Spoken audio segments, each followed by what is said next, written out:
Parlağanday senin ay gözlerine örülgende yüzlerin şekerlerden demli hay baldan tatlı süyemediğen sözleri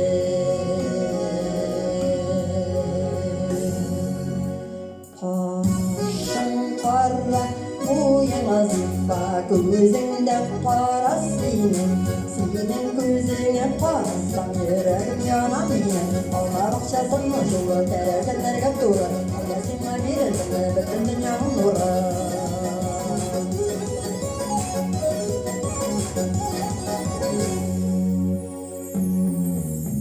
İşmetini de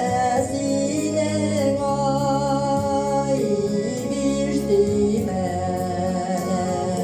niye düğmelemizsin Aralarda bezinin hay çırak tüger niye gir